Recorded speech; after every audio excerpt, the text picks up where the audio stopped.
ప్రజలందరికీ కలగబో మహా సంతోషకరమైన శుభవర్తమానాన్ని మేము తెలియజేస్తున్నాను. దావీదు పట్టణమందు నేడు రక్షకుడు మీ కొరకు పుట్టినాడు, ఈయన ప్రభు అయిన క్రీస్తు అని చెప్తూ అక్కడితో ఆ మాటలు ఆగిపోకుండా ఇంకా దేవదూతలు ఈ విధంగా చెప్తున్నాయి. దానికి ఇదే మీకు ఆనవాలు, ఒక శిశువు పొత్తిగుడ్డలతో చుట్టబడి యొక్క తొట్టిలో పడుకొని ఉండుట మీరు చూచెదరని వారితో చెప్పాను.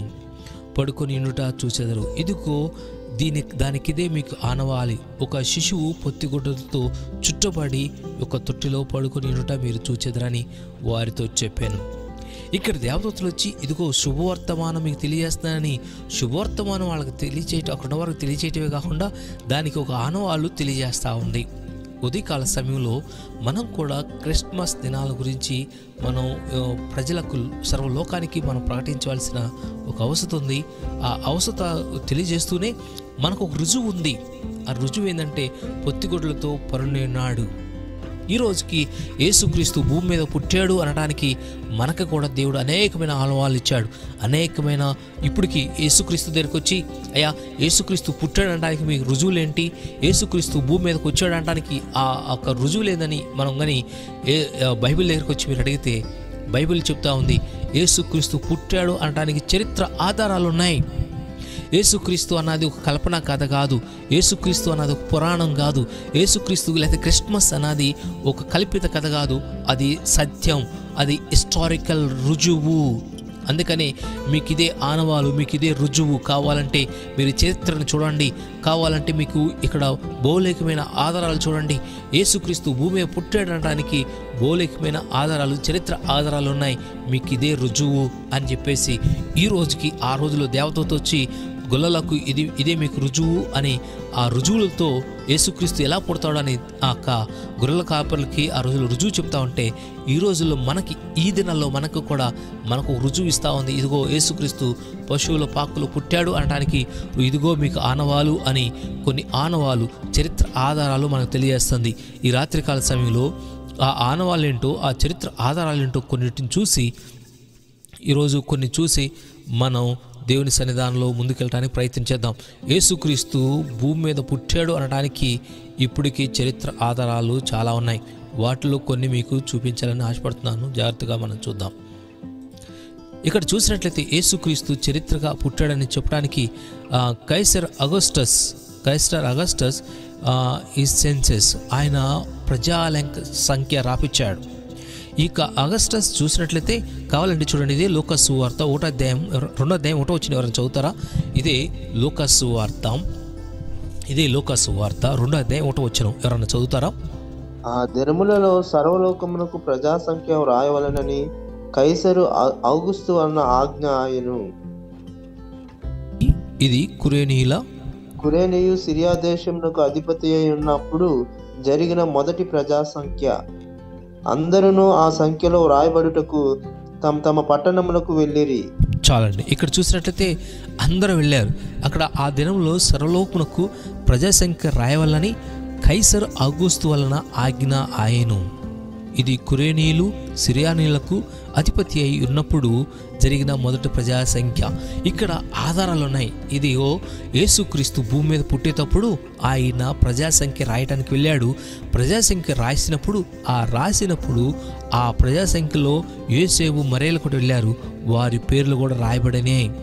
సీజర్ అగస్టస్ జీవితం, పాలన మరియు జరిగిన జనగణనలు చేసినట్లు రికార్డులు చెప్తా ఉన్నాయి. రెస్ గెస్టస్ శాసనాలు ఇప్పటికీ ఈ యొక్క చరిత్రగా మనకు కనిపిస్తూ ఉన్నాయి. చరిత్రలో చూసినట్లయితే, చరిత్రక ఆధారాలు చూసినట్లయితే ఆ ఆధారాలు క్రైస్తర్ అగస్టస్ అని ఆయన భూమి మీద ఉన్నట్లు ఆయన ఈ యొక్క ప్రజల యొక్క జనగణన చేయాలని రికార్డు చేసినట్లు ఆ రికార్డులు ఇప్పటికీ పురావస్తు శాస్త్రాల్లో ఇప్పటికీ దొరుకుతూ ఉన్నాయి, ఇప్పటికీ ఉన్నాయి. ఎవరైనా కానీ యేసుక్రీస్తుకి ఆనవాళ్ళు ఏంటి, యేసుక్రీస్తు భూమి పుట్టాడు ఏంటి అని ఎవరైనా రుజువు అడిగితే ఇది మీకు ఇదే ఆనవాలు. సీజర్ అగస్టస్ అంటే కైసర్ ఔగుస్తు అనే ఆయన ఇదిగో ప్రజా సంఖ్య రాపిచ్చాడు. అలానాడు బైబిల్ రాసినప్పుడు ఏ లోక భక్తుడైతే ఆయన అన్ని కూర్చుని చరిత్ర ఆధారాలని ఒక్కొక్కటి పరిశీలన చేసి రాశాడో ఆ పరిశీలన రాసిన ఆ బైబిల్ ఆధారాలు ఈ చరిత్ర ఆధారాలు ఇప్పటికి కూడా ఉన్నాయి. రెస్ట్ గెస్టస్ అనే శాసనాలు కానీ ఆ శాసనాలు ఇప్పటికి ఉన్నాయి. వాటిని కానీ మనం కానీ పరిశీలించగలిగితే వాటి మీద చాలా క్లియర్గా కైసరు ఔగుస్తు ఆయన స్వయంగా ఆయన రాసిన కొన్ని పత్రాలను ఇప్పుడు కూడా మనం చూడగలం. అంతేకాకుండా చూసినట్లయితే క్రీస్తు ఆధారాలని ఇంకే విధంగా చూడొచ్చు అంటే క్రీస్తు ఆధారాలని క్విరీనియస్ అని పేరు ఉన్న శాసనాలు కూడా సిరియాలోని అతని పరిపాలనకు సూచించే శాసనాలు, అలానే BC AD కాలంలో అతని పరిపాలన ద్వంద్వ పద్ధతికి ఆధారాలు ఉన్నాయి.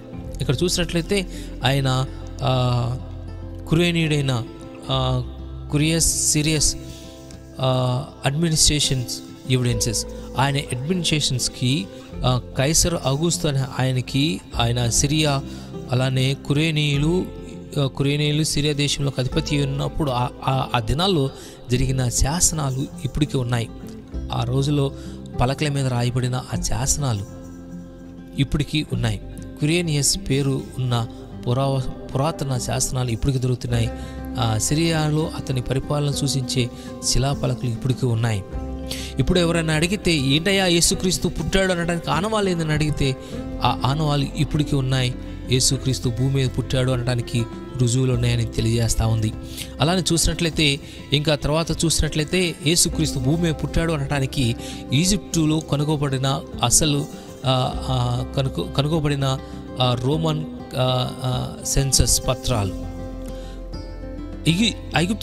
ఈజిప్ట్ దేశంలో కూడా ఆ రోజుల్లో రోమా ప్రభుత్వం ఏ విధంగా ఈ యొక్క జనగణనం చేసిందో ఆ యొక్క ఈజిప్ట్ యొక్క ఆ యొక్క దేశం యొక్క అధికారుల దగ్గర వారి దగ్గర ఆ పత్రాలు అంటే ఆ రోజుల్లో పాపిరస్ అనే ఒక తొంగ మీద వాటిని చిన్న పేపర్గా పలుచుకొని ఆ పేపర్గా పరిచి దాని మీద సిరా మీద ఇంకుతో ఆ రోజుల్లోనే రాసేవాళ్ళు. ఆ రాసిన ఆ పత్రాలు ఇప్పటికీ ఎవిడెన్సెస్గా ఇప్పటికీ అవి ఒరిజినల్ పత్రాలు, అవి డూప్లికేట్ కాదు, ఏదో కల్పితమైనవి కాదు, ఒరిజినల్ పత్రాలు. ఆ రోజుల్లో సెన్సస్ రాయబడి అని జనగణన రాయబడిందని రుజువులుగా ఈ రోజుకి ఆ పత్రాలు ఇప్పటికీ ఉన్నాయి. ఇవన్నీ ఎవిడెన్సెస్తో సంబంధించిన ఒరిజినల్ ఫొటోసే. చూసినట్లయితే ఈ విధంగా ఎవరన్నా వచ్చి యేసుక్రీస్తు పుట్టాడని ఎవరన్నా వచ్చి చర్చి దగ్గరకు వచ్చేసి యేసుక్రీస్తు 3 మేకులు పిక్కోలేకపోయాడు, యేసుక్రీస్తు ఆయన పుట్టాడు అనడానికి ఆధారాలు ఏంటి, రుజువు ఏందని అడిగితే ఆ రోజు దేవదూత ఇదిగో మీకు ఇదే ఆనవాళ్ళు, మీకు ఇదే రుజువు అని ఏ విధంగా అయితే దేవదూత ఆ రోజు గొర్రెలకు తెలియజేసిందో ఈ రోజుకి మనకు కూడా యేసుక్రీస్తు భూమి మీద చరిత్ర పుత్రుడు. క్రిస్మస్ అన్నది కల్పన కథ కాదు, యేసుక్రీస్తు భూమి మీద పుట్టాడనడానికి ఆనవాళ్ళు ఉన్నాయి అనడానికి రుజువులు మనకి తెలియజేస్తూ ఉన్నాయి. అదే కాకుండా ఇంకా చూసినట్లయితే ఇంకొన్ని చూసినట్లయితే ఇక్కడ Roman taxation and registration tables. రోమా ప్రభుత్వం ఆ రోజుల్లో యేసుక్రీస్తు దినాల్లో అక్కడ రోమా ప్రభుత్వం ఇజ్రాయెల్ ప్రభుత్వం మీద అధికారంగా ఉండేది. వారు ప్రభుత్వాన్ని చలామణి చేస్తున్నారు. ఈ సెన్సస్ రాయటంలో కూడా రోమా ప్రభుత్వమే కీలకమైన పాత్ర పోషించింది, వాళ్ళే చేశారు. అయితే ఆ రోజుల్లో పన్నుల కోసం ప్రజల నమోదు జరిగించినట్లు చూపించే శాసనాలు, ఆ రోజుల్లో ప్రజలు ప్రజాసంఖ్య రాసుకుంటున్నప్పుడు వారు చెల్లించిన ఒక పన్ను ట్యాక్స్ గురించిన ఒక నమోదు జరిగించి చూసే శాసనాలు అక్కడ ఉన్నాయి. రోమా సామ్రాజ్యంలో సాధారణ వ్యవస్థగా ఉన్నట్లు నిర్ధారించే పురావస్తు ఆధారాలు. ఆ రోజుల్లో తవ్వకాలు చేసినప్పుడు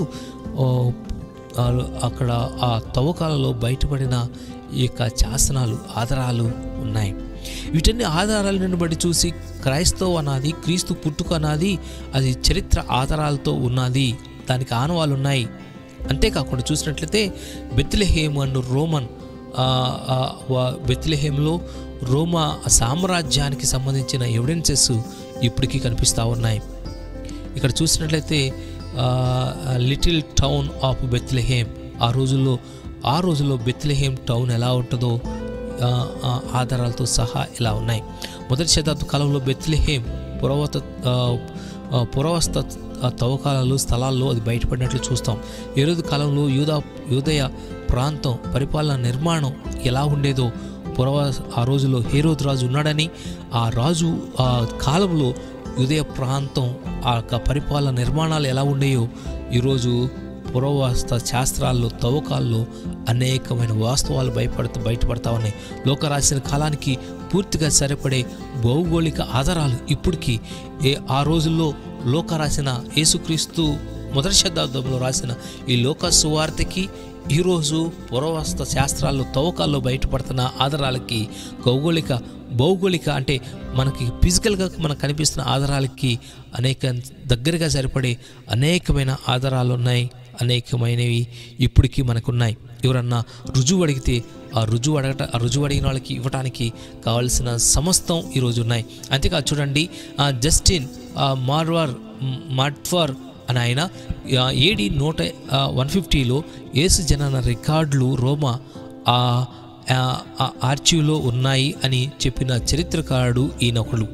అంతేకాకుండా టర్టులియన్ అని ఆయన AD 200లో సిరియా గవర్నర్ సటర్నాస్ చేసిన జనగణన రికార్డులు అంటూ తొలి శతాబ్దపు సాక్ష్యం.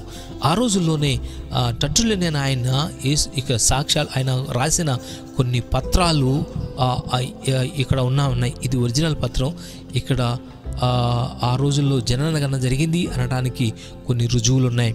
అలానే కొంతమంది భక్తులు టర్టులియన్ గారు ఆయన రాశారు, యేసుక్రీస్తు దినాల్లో జనగణన జరిగింది.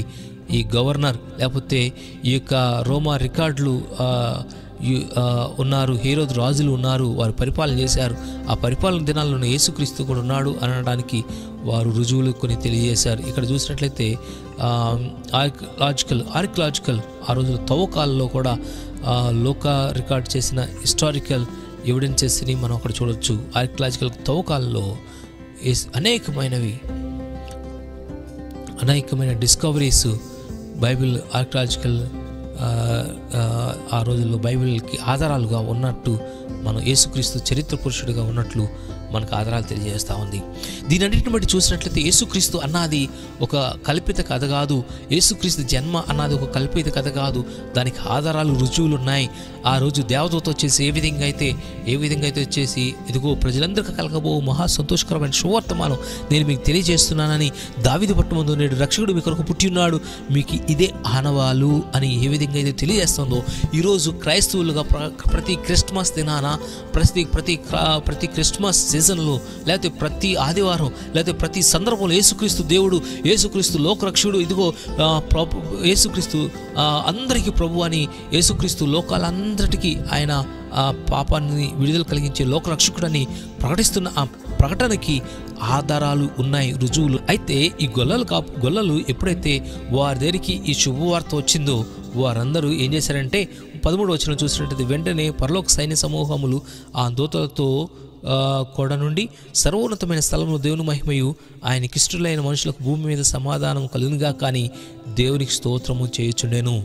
ఆ దూతలు తమ యుద్ధ నుండి పరలోకముకు వెళ్ళిన తర్వాత ఆ గొర్రెల కాపర్లు జరిగిన ఈ కార్యములను ప్రభు మనకు తెలియజేసి ఉన్నాడు. మనము బెత్లెహేముకు వెళ్ళి చూద్దాము రండని ఒకరితో ఒకరు చెప్పుకొని త్వరగా వెళ్ళి మరియను యోసేపును తొట్టిలో పడుకొని ఉన్న శిశువును చూసి వారు చూచి ఈ శిశువుని గురించి ఆయనతో చెప్పిన మాటలు ప్రచురం చేసిరి. వారు వెళ్ళి చూశారు. గొర్రెల కాపర్లు ఇదిగో మీకు ఇదే ఆనవాళ్ళని చెప్పిన ఆ ఆనవాళ్ళు గొర్రెల కాపర్లు వెళ్ళి చూశారు. చూసి అక్కడ మరియనోతో పాటు యేసేపుని కాకుండా ఏ పశువులు పాకులు అయితే యేసు ప్రభు పొత్తిగుడ్డలతో చుట్టుబడి పొరి నుండి ఉంటాడని మీకు ఇదే ఆనవాళ్ళని ఏ దూత చెప్పిందో ఆ ఆనవాళ్ళు చూసిన వారందరూ వారి హృదయాల్లో దేవుని స్తుతిస్తూ అక్కడితో ఆగిపోకుండా వారు ఎక్కడికైతే వెళ్ళారో అక్కడ యేసుక్రీస్తుని ప్రకటిస్తూ ఉన్నారు. ఈ రోజుల్లో చాలామంది అడుగుతారు, యేసుక్రీస్తుని ఎందుకయ్యా మీరు అలా ప్రకటిస్తారు, యేసుక్రీస్తు గురించి ఎందుకు మీరు ఇలా పిచ్చిగా మీరు బోధిస్తారు, ఎందుకు ఇలా చేస్తారని అంటే, యేసుక్రీస్తు ఏదైతే రుజువు చెప్పాడో, ఏదైతే మీకు లోకరక్షకుడు మీరు పుడతారని చెప్పాడో, ఇది మీకు శుభవర్తమానం అని చెప్పాడు, ఆ శుభవర్తమానాన్ని అనుభవించిన వారు, ఆ శుభవర్తమానాన్ని వారి హృదయాలు నింపుకున్న వారు ఇతరులకి చెప్పకుండా ఉండలేరు. ఆ రుజువుని కళ్ళారా చూసి దానిని వారు పర్సనల్గా ఎక్స్పీరియన్స్ చేసిన వారు వాళ్ళు అనుభవించుకొని ఉండలేరు, వాళ్ళు ఇతరులకు చెప్పకుండా ఉండలేరు.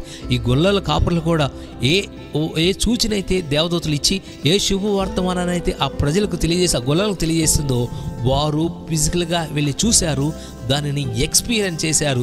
ఎక్స్పీరియన్స్ చేసిన వారు ఇతరులకి చెప్పకుండా ఉండలేకపోయారు. ఈరోజు మనల్ని కూడా ఇదే శుభవర్తమానాన్ని మనం కూడా యేసుక్రీస్తు ఏ శుభవర్తమానం అయితే మన దగ్గరికి వచ్చిందో, ఏ శుభవర్తమానం మన దగ్గరికి వచ్చి మనం తెలియజేసిందో, చెప్పడమే కాకుండా శుభవర్తమానం తెలియచేయడమే కాకుండా మనకు రుజువులు ఇచ్చిందో, ఆ రుజువులు ఇచ్చిన మనం పర్సనల్గా ఎక్స్పీరియన్స్ చేసిన మనం, ఆ శుభవర్తమానం పర్సనల్గా ఎక్స్పీరియన్స్ చేసిన మనం ఇతరికి చెప్పకుండా మనం ఉండలేము. ప్రభు అయిన దేవుని యొక్క బిడ్డలారా, యేసుక్రీస్తు శుభవర్తమానం నువ్వు నేను అనుభవించిన మనం ఇతరులకు ప్రకటించుకొని ఉండలేము. నువ్వు నేను యేసుక్రీస్తుని ఆయన రిజరక్షకుడుగా మనం మన హృదయాల్లో మన జీవితాల్లో నిజంగా అనుభవిస్తే, ఎక్స్పీరియన్స్ చేస్తే, మనకి ఏ రుజువులైతే దేవుడు దేవదూతలకు ఇచ్చారో, ఏ శుభవర్తమానానికి అయితే వాళ్ళ దగ్గరికి వచ్చిందో వారు పర్సనల్గా వారి జీవితాలు వ్యక్తిగతంగా అనుభవించి వారు కళ్ళారా చూసి చేతులారా తాకి వాళ్ళు ఏదైతే అనుభవించారో వాళ్ళు పర్సనల్గా ఎక్స్పీరియన్స్ చేశారో, ఎక్స్పీరియన్స్ చేసింది వారు ఏ విధంగా అయితే ఇతరులకు చెప్పకుండా ఉండలేకపోయారో మనం కూడా నిజంగా యేసుక్రీస్తు వచ్చే శుభవర్తమానాన్ని, యేసుక్రీస్తు ఇచ్చే ఆ రక్షణ మనం నిజంగా అనుభవిస్తే, నిజంగా దాన్ని పర్సనల్గా మనం ఎక్స్పీరియన్స్ చేస్తే ఇతరులకి చెప్పకుండా మనం ఉండలేం.